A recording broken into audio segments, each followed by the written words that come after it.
Hi, I'm Shawn Rogers, Vice President of Research for Enterprise Management Associates, and I'm here today at the Pacific Northwest BI Summit in warm and breezy Oregon.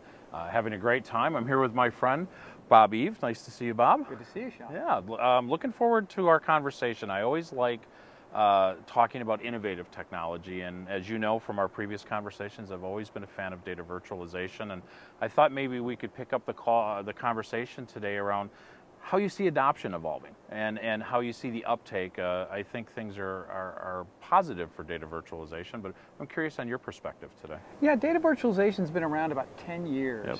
but the adoption's been accelerating lately.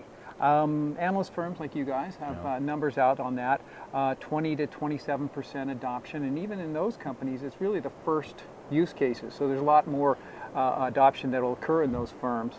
Wayne Eckerson over at Tech Target just came out with a new report, talked about another 33% adoption in the next 18 months. Wow. So definitely acceleration. Yep, doesn't surprise me. So what's behind it? What do you see as a driver to that? You know, like you said, 10-year-old technology, great technology.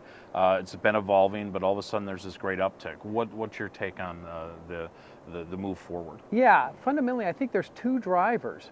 The first one is a business one, the second one's technology. Let me focus on the business first. If you think about what's really going on in businesses today, it's a race. It's a real challenge of who can leverage their data. Those folks will be the leaders, and those who can't are going to fall behind. So agility is critical, and the traditional data warehouse model is anything but agile. So I think firms are looking at data virtualization as a way to accelerate their projects, get business the information faster. So for example, at Qualcomm, they now talk about hours and days, not weeks and months. Pfizer talks about executive information requests resolved 10 times faster. So that's the real business driver. Okay. From the technical aspect of this conversation, it is very much twofold, and I agree with you. So business has their necessities. What is IT seen as an agility or flexibility or speed to solution aspect of it? Well, I think the big thing is just this data proliferation that's occurring. We all know about the volumes of data increasing, but think about how distributed it is these days. It's not just in the warehouse now. It's out in the cloud. It's out at Amazon. It's in the SaaS systems, Workday, Salesforce.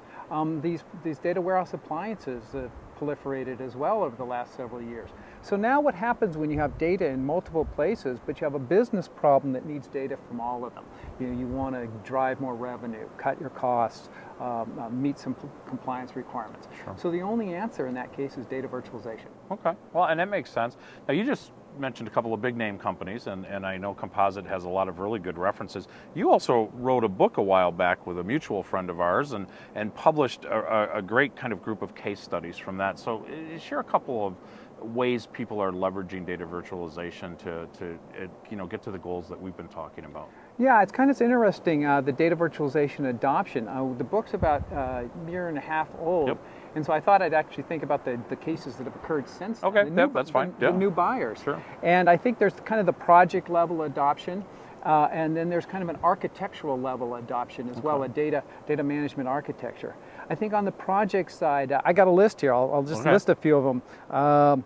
Capital markets, federated risk reporting, R&D informatics, consolidated view of positions and trades, customer data services. So a lot of pulling together diverse data sets for some real important reporting requirements. More complex than you saw several years ago in their approach and number of data sources and hurdles to jump over to access the information? Right, and I think a couple of years ago they might have tried, well, let's try to do it with the mark yet again. We'll keep doing it that way. Right. But the technology and the agility are just getting, the agility requirements the technology needs are just getting so diverse that data virtualization is really helping them.